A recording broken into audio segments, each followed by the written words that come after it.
एक ताजिर बिजनेसमैन जो मवेशियों का, जानवरों की खरीदो फरोख्त का काम करता था, जैसे आजकल कैटल फार्म वगैरह के जरिए काम किया जाता है, तो वो मुल्क शाम की तरफ रवाना हुआ कि मैं वहां जाकर अपने बिजनेस को करूं। वहां गया और उसने मतलब कि जो उसका बिजनेस था वो किया, और उसने अच्छे खासे जानवरों की लेन देन की और अच्छा खासा नफा लेकर, पैसे लेकर ये अपने शहर की तरफ वापस आ रहा था। उसकी जो बिजनेस की जो मूवमेंट थी उसको एक शख्स मॉनिटर कर रहा था, डाकू था वो, कि ये कहाँ जा रहा है, कहाँ से पैसे ले रहा है वगैरह वगैरह करके। तो वो उसको समझ नहीं पड़ी कि मेरा भी कोई, मुझे भी कोई फॉलो कर रहा है, मेरा कोई ताकुब कर रहा है। खैर, ये अपने शहर की तरफ जब चल रहा था तो रास्ते में एक वीराना था, जंगल टाइप का। वहां एक दरख्त के नीचे उसने थोड़ा सा आराम करने की, थक गया था, लेट गया। जैसे उसने वहां पर आराम करने के लिए जैसे वो आराम के लिए लेटा, फौरन वो डाकू वहां पहुंच गया। और अब दोनों में थोड़ी हाथापाई हुई कि वो उससे माल लूटने के चक्कर में था। डाकू ने उसको काबू कर लिया और उसके गर्दन पर खंजर रख दिया और कहा कि जो माल है वो मुझे दे दे। पहले तो उसने थोड़े हाथ पैर मारे, चिल्लाया, कोई अब जंगल बयाबान था, कौन मदद के लिए आता। खैर, जो पैसे माल दौलत उसके पास था सारा उसने डाकू के हवाले कर दिया। अब उसके पास रास्ता ही नहीं था।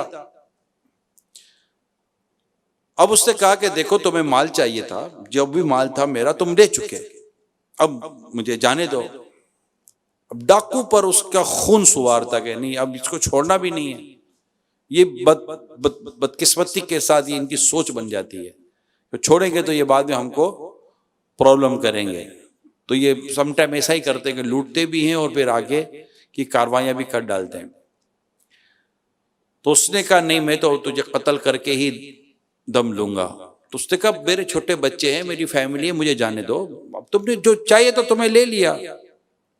मगर उसने उसको कत्ल करने का जहन बना लिया था। उससे फिर हाथ पैर मारे, थोड़ा चिल्लाया, मगर कहीं कोई भी वहां पर, वीराना था, जंगल तक कौन आता। अब करीब था कि इसकी गर्दन पर वो खंजर फेर कर उसे कत्ल कर देता। प्यारे समय, अचानक उसकी नजर, क्योंकि वो लेटा हुआ था और उसके गर्दन पर खंजर था, अचानक उसकी नजर दरख्त पर की शाखों पर दो कबूतरों पर पड़ी। उसने जो आखिरी जुमले जैसे यूं कहता हुआ दुनिया से चला गया, एक कबूतरों तुम गवाह रहना,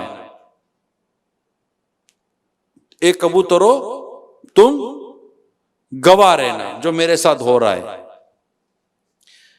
ये कहा। और वो उसने उसकी गर्दन पर खंजर फेर दिया। अब डाकू डाकू था, इसने जो माल लूट के जा रहा था तो उसको बार बार हंसी आ रही थी डाकू को।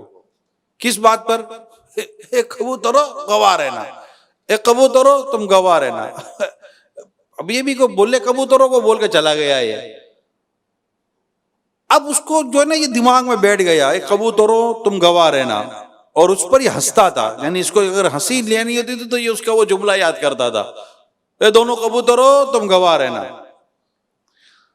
अच्छा, चंद दिन गुजर गए, वालिद घर पर नहीं है तो बेटों को और घर वालों को तशवीश हुई।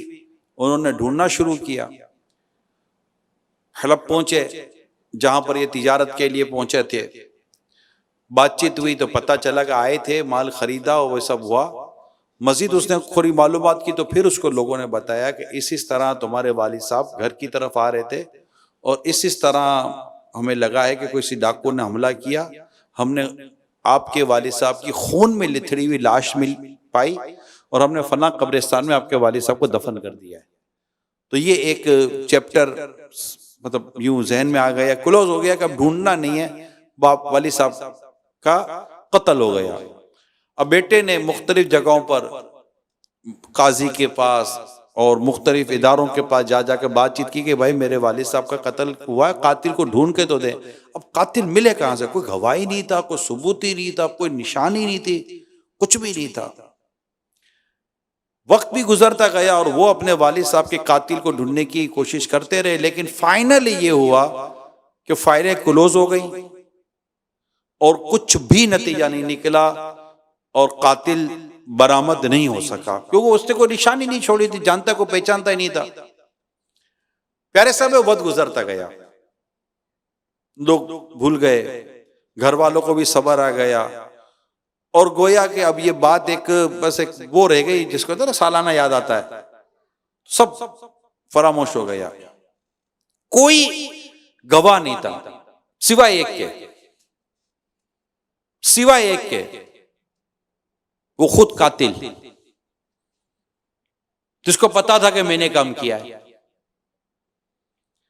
अब ये कातिल का एक अजीब मामला ये हो गया कि ये हर थोड़े उसमें जब भी कहीं कबूतरों को देखता तो उसको फौरन मकतूल याद आ जाता जिसको कत्ल किया था। कबूतरों को देखता, कबूतरों दोनों गवाह रहना, कबूतरों दोनों गवाह रहना, वो मजाक उसने बनाया हुआ था।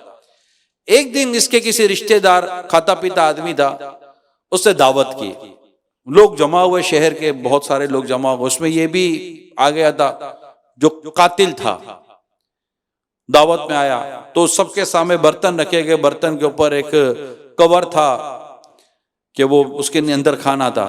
जैसे ही उसके सामने बर्तन जो आया, उससे जैसे वो ढक्कन उठाया तो सामने दो भुने हुए कबूतर थे। जैसे ही वो दो कबूतर को देखता जोर से हंसा ना, सब जोर से हंसा, चारों तरफ जो लोग बैठे हुए थे उनको वो ये क्या हो गया, जोर से हंसा, कहा यहां भी आ गए तुम कबूतरों, तुम गवाह रहना। दोनों, वो दो कबूतरों का गोश्त था, तुम दोनों गवाह रहना। अब इस पर यह कहका लगाता रहा, कुदरती तौर पर ऐसा हुआ वो सब कुछ भूल गए कि मैं बैठा कहां हूं, और एक गैबी ताकत ने उसकी जबान पर सारे का सारा कत्ल का वाकया जारी करवा दिया। अब वो हंसता था और अपना सारा वो जंगल में जिस तरह उसने ताजिर को पकड़ा, कत्ल किया और उसका माल लूटा, और उसने जैसे कहा था कि तुम कबूतरों तुम दोनों गवाह रहना, ये सारा वाकया इसने बिल्कुल मिनो आइन एज इट इज उसने हंसते हंसते बयान कर दिया। और सारे के सारे जो घर में लोग बैठे थे हक्के बक्के रह गए, ये बोल क्या रहा आदमी। अच्छा इत्तेफाक देखे, जैसे ही उसने पूरा वाकया पूरा किया उसके होश ठिकाने आ गए, ये मैंने कर क्या दिया, मैंने तो खुद ही अपना एक बाले जुर्म कर लिया। अब तो शोर मच गया कि ये तो कातिल है। बात काजी तक गई, अदालतों तक गई, इसको गिरफ्तार किया गया, जिन्होंने सुना था वो गवाह को लाया गया, फिर इससे इन्वेस्टिगेशन की गई, तो इसको अब इसके पास आपको तो कोई रास्ता ही नहीं रहा कि ये बोलेगा हाँ मैंने सारा कत्ल किया है। आखिरकार इसको फांसी की सजा दे दी गई। जो भी हाकिम थे, काजी थे और जो पुलिस का अमला था, लोग थे, सब ने गवाही दी कि हमने भी गवाही दी, हमने भी गवाही दी, हमने भी गवाही दी। अब फांसी से एक दिन पहले मुजरिम से उसकी बीवी मिलने आई, वो बोली कि क्या हो गया था, तो आज तक जिंदगी का इतना अरसा गुजार दिया, तूने कभी किसी को ये बात की नहीं, हो क्या गया।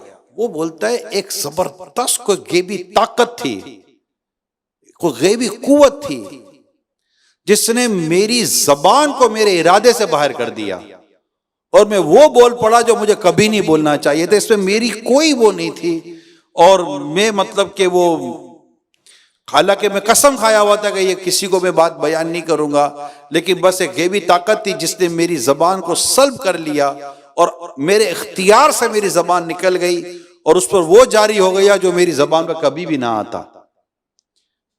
खैर आखिरकार उसको फांसी हो गई, लोग जमा थे। किताबों में लिखा है प्यारे साहब भाइयों, जैसे उसको फांसी हुई और उसकी जब लाश लटकी, दो कबूतर उड़कर साकिन हालत में इसके सर पर आकर बैठ गए और गोया के जैसे कि शोर मचा, अल्लाह ला इलाहा इल्लल्लाह, यानी बिल्कुल एक सबके सामने एक चीज इतनी वाज़ी हो गई कि अल्लाह की लाठी भी आवाज है। जुल्म ये इस तरह बंदे पर जाहिर हो जाता है और लोग जानते नहीं हैं और उनका जुर्म खुल जाता है। कई ऐसे वाकयात मिलते हैं प्यारे इस्लामी भाइयों, आदमी चुप कर करता है, किसी को नहीं पता होता, एक को तो पता है ना, वो अल्लाह, वो अल्लाह। बंदा चुप कर गुनाह करता है, लोगों में जाहिर हो जाता है। बंदा चुप कर नेकी करता है, लोगों में जाहिर हो जाता है। ये आप याद रखिएगा। बंदा लाख पर्दों में चुप कर गुनाह करे, मगर वो तो देख रहा है ना जो जाहिर करने पर कादिर है। बंदा लाख चुप चुप कर इबादत करे, वो तो लोगों में जाहिर करने पर कादिर है, जो रब है हमारा। हम चुप कर गुनाह करते हैं, चुप कर साजिशें, कई ऐसे लोग होते हैं जो साजिशें कर रहे होते हैं और उनका भांडा फूट जाता है, उठा करके भांडा फूट जाता है, चीज निकल आती है, कईयों की वीडियो जाहिर हो जाती है, कईयों की पता नहीं क्या क्या पेपर लीक हो जाता है, कोई क्या लीक हो जाता है, कोई इधर से निकल जाता है, कोई उधर से निकल जाते हैं, किसी का बयान मुंह पर आ जाता है तो किसी का साथ वाला पार्टनर वो खुट जाता है, कुछ ना कुछ हो जाता है और जुल्म आखिरकार जाहिर हो जाता है। बंदे को हर वक्त अपने रब से डरना चाहिए कि अल्लाह देख रहा है। सब मिलकर कहें, अल्लाह देख रहा है, अल्लाह देख रहा है। थोड़ा ऊंची आवाज से कहें और अल्लाह करे हमारे दिल और दिमाग में यह बात बैठ जाए, नाजरीन भी कहें अल्लाह देख रहा है, अल्लाह देख रहा है, अल्लाह देख रहा है।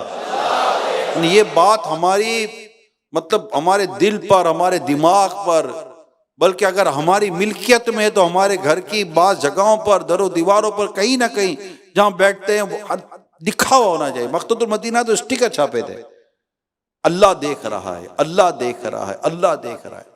ये तस्वुर, और मतलब ये एक ऐसा तस्वुर है कि जो इंसान को गुनाहों से बचाता है, जुल्म से बचा, ज्यादतियों से बचा। कई ऐसे लोग हैं जो अपने वारिसों का माल खा कर बैठे हैं, ये इनको ऐसा लगता है किसी को पता ही नहीं है, वो माल खा गए। कई ऐसे होते हैं जो जमीनें खा जाते हैं, इनको लगता है किसी को पता ही नहीं है, नहीं पता किसी को।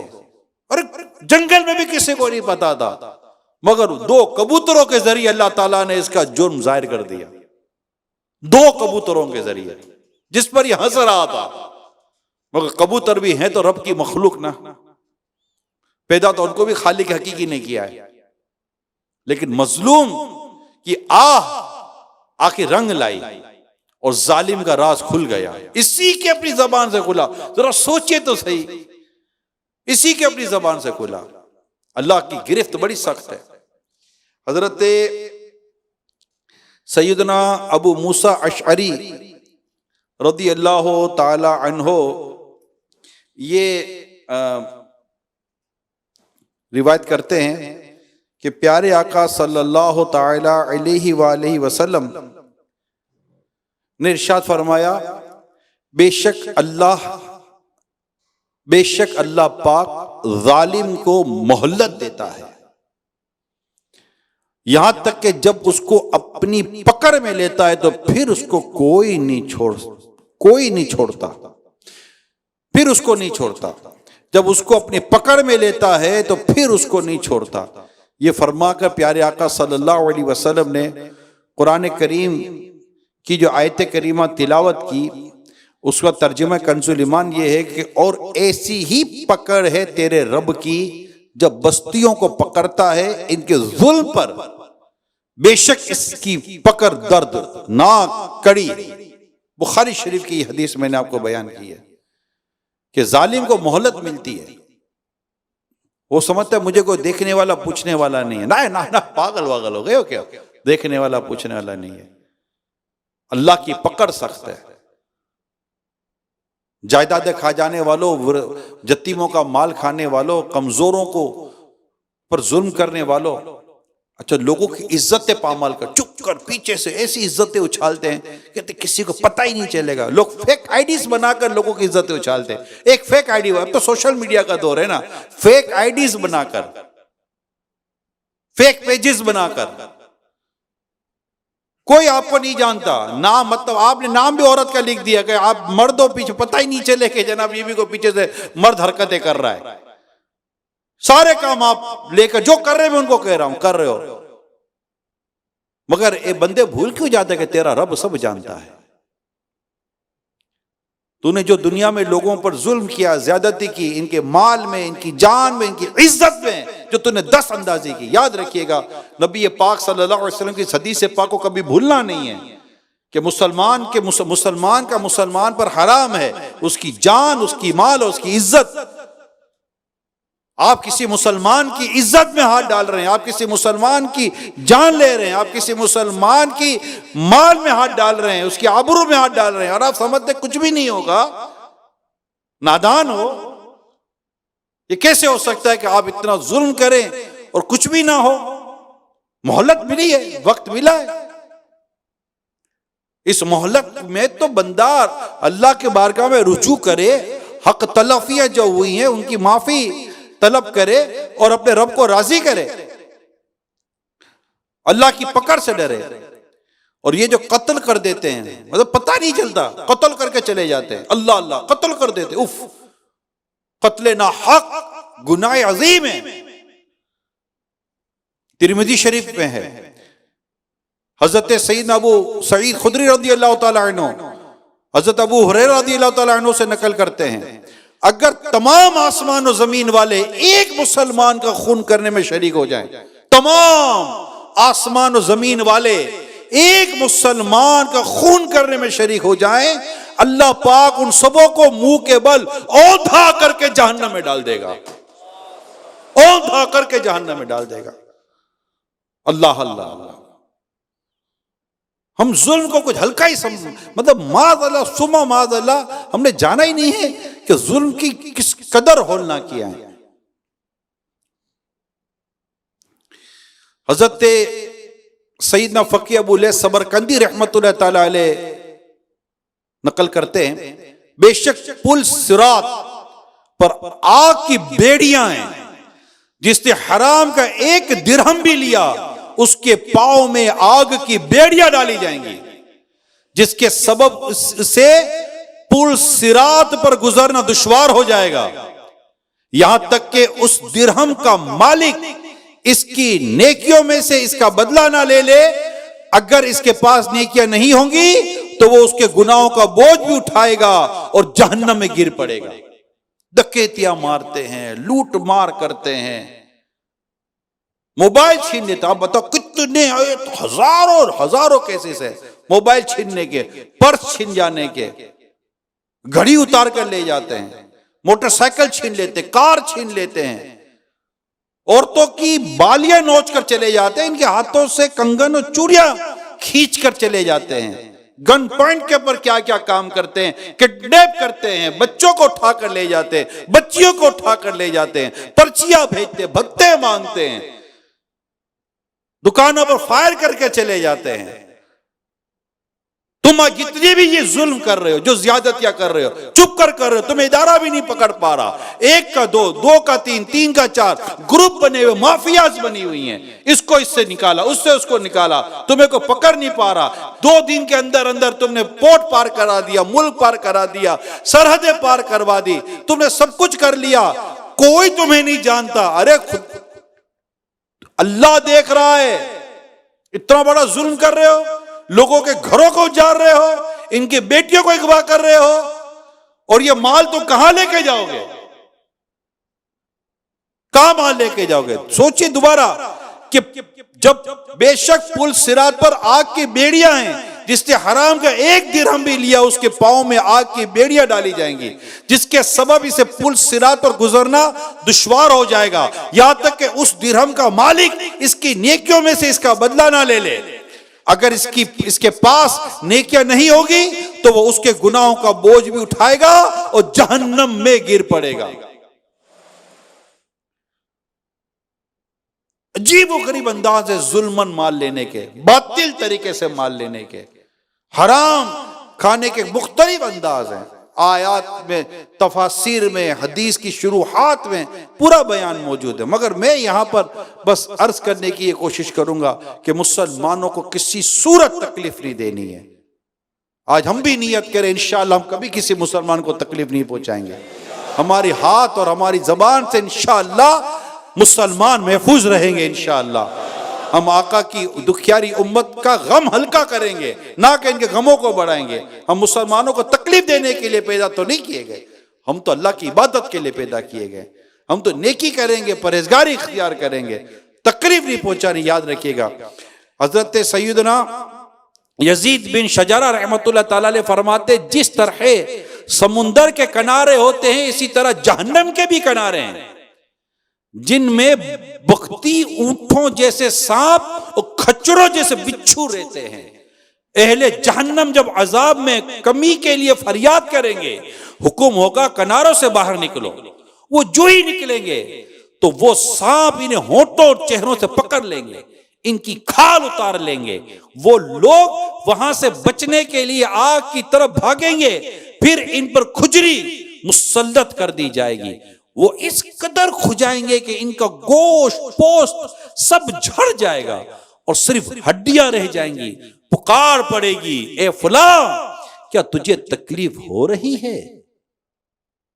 वो कहेगा हाँ, तो कहा जाएगा ये उस तकलीफ का बदला है जो तू मोमिनों को दिया करता था। आज तो बिल्कुल परवाह नहीं, उसकी इज्जतें उछाल कर, उसकी गिबतें कर कर, उस पर ज्यादती करके, ना जाने तरह तरह से हम लोग मुसलमानों को तकलीफ पहुंचाने की कोशिशें कर, मतलब अच्छा फीलिंग भी नहीं है, मुस्कुराते हैं। उसको धोखा दे दिया तो मुस्कुराएंगे, जैसे बहुत बड़ा तीर मार दिया ना, चालाकी बता दे। ऐसी अक्ल जो मुसलमानों को नुकसान पहुंचाती हो, ऐसी सलाहियत जो मुसलमान को नुकसान पहुंचाती हो, ऐसी जबान जो मुसलमानों को नुकसान पहुंचाती हो, इसके अंजाम पर गौर करें। कितना सख्त अजाब बयान किया मैंने अभी आपको, खुजली, अल्लाह की पनाह। और फिर ये कहा जाएगा तकलीफ हो रही है, ये कहना कितना बड़ी बात है। गोश्त पोस्ट सब खत्म, हड्डियां जाहिर हो जाएंगे, और पूछा जाएगा तकलीफ हो रही है, कहा जाएगा तकलीफ तो हो रही है। चखो उस बदला ही उस तकलीफ का जो तुम दुनिया में मुसलमानों को दिया करते थे।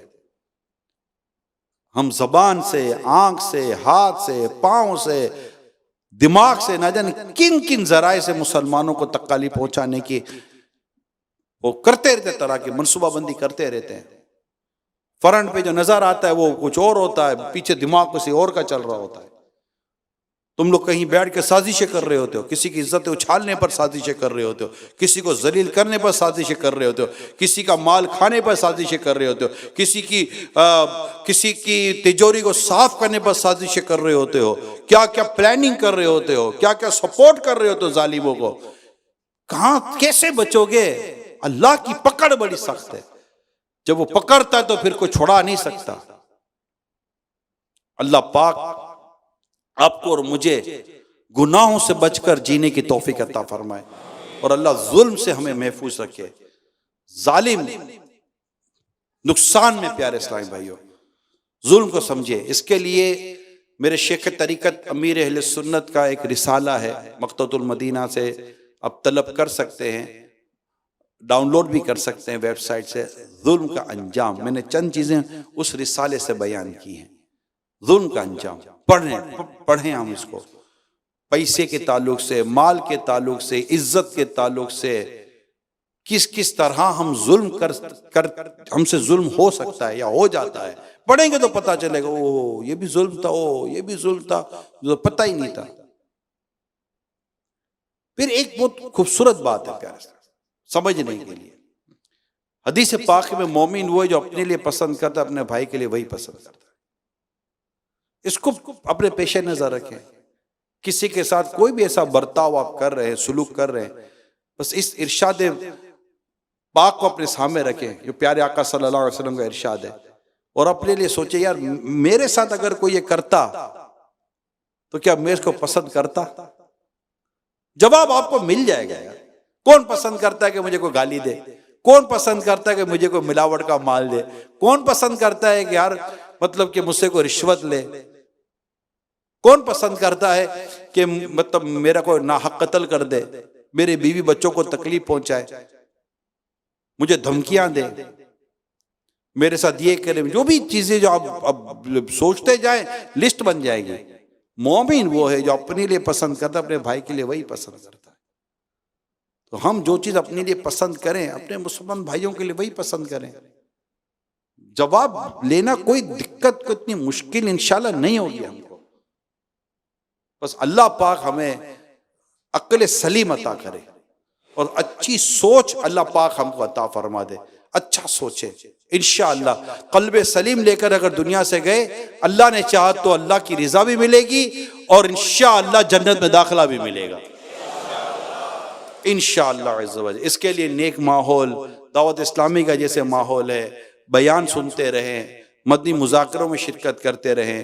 दर्स व बयान जो दावत इस्लामी के होते हैं, इनमें दावत इस्लामी के जो आशिकान रसूल मुबल्लिकीन हैं, इनके साथ उठने बैठने का मामूल रखें। जब मदरसतुल मदीना बालिगान में मामूल रखें, हफ्तावार इज्तिमा में, दीगर मदनी काफिलों में, नेकी की दावतों में मामूल रखें कि ये ज़रूरी है। एक आध दफ़ा सुन लेने से ज़रूरी नहीं कि हमारी सोच बदल जाएगी। बाद वक़्त होता है ओहो बस अब ठीक है, अब नहीं। मगर जब वापस जाते हैं तो इसी तरह के अजीब व गरीब किस्म के दोस्त मिल जाते हैं। नहीं होता लड़का लुटेरा, नहीं होता लड़का चोर, नहीं होता ये लड़का मोबाइल लूटने वाला, मोटरसाइकिल लूटने वाला। इसको नहीं होता। इसको इसके दोस्त बना देते हैं। अबे चलना डरपोक कर इसको आदि मुजरिम बना देते हैं। अबे डरता क्या, देख मजे लगे हुए, देख बटवे भरे हुए हम लोगों के। हाँ बस लिया मोबाइल, दे थप्पड़ पर मारा, मोबाइल छीना, मार्केट में बेचा, 30-40 हजार रुपए जेब के अंदर, 1-1.5 लाख का मोबाइल बेच दिया हमने। देख जेब भरी हुई है, बोल क्या चाहिए? अरे जेब भरी है। हाँ कुछ नहीं होता यार, कुछ नहीं होता, इधर उधर 2-10 हजार रुपए देकर हम भी निकाल आते। ये इस तरह की बातें कर उसको उभारते हैं बदकिस्मती के साथ। बेरोजगारी बहुत है। नौजवान को काम का काम करे तो अल्लाह करे तो यूं रास्ते मिल जाते हैं। नशे की तरफ लगा देते हैं, नशा बेचने की तरफ लगा देते हैं, जवानियां बर्बाद कर रहे होते हैं। पहले उसको नशे का आदी बनाएंगे, पहले फ्री में नशा देंगे। ये मेरे इस्लामी भाइयों याद रखना, ये जो माफिया है ना, ये बड़ी गंदी माफिया है। सिगरेट के आदी को पहले मुफ्त में नशा पिलाते हैं, चर्स, हीरोइन, तरह की, और उसको आदी बनाते हैं। एक का दो में वो या चंद एक में शायद आदी बन जाता होगा। अपने को अल्लाह का शुक्र है तजर्बा नहीं है, सिगरेट का तजर्बा नहीं, कभी पी नहीं आती नहीं सिगरेट कैसे पी जाती है, टुबे को एक्सपीरियंस है ही नहीं, अल्लाह का शुक्र है। मगर जो देख सुना है और पता चला है, मैं उसको सामने रखकर आपसे डिस्कस कर रहा हूं। अब वो आदी बन जाएगा, अब उसको बिगैर पैसे के मिलेगी नहीं, पैसे वो ला कर देगा, बाद दे वो खत्म। अब उसको कस्टमर लाना पड़ेगा कि ठीक है तुझे देंगे, कस्टमर ला। अब वो दूसरों को नशे का आदी बनाएगा। यूं इन माफिया बदबख्तों की चेन चल रही होती है और माओ की जवान औलादों को नशे का आदी बना रहे होते हैं। इसलिए आपको बार बार हम दावत इस्लामी की इस प्लेटफॉर्म से कह रहे होते हैं, अमील सुन्नत फरमा रहे होते हैं, प्यारे इस्लामी भाइयों कहीं मत जाइए, दावत इस्लामी के दीनी माहौल में रहिए। माँ बाप परेशान हो जाते हैं प्यारे इस्लामी भाइयों। अल्लाह पाक हम सब की हिफाजत करे, हम सब का ईमान सलामत रखे, दुनिया और आखिरत की भलाई अल्लाह हमारा मुक़द्दर फरमाए। आमीन बिजाहिन नबी अमीन सल्लल्लाहु अलैहि वसल्लम।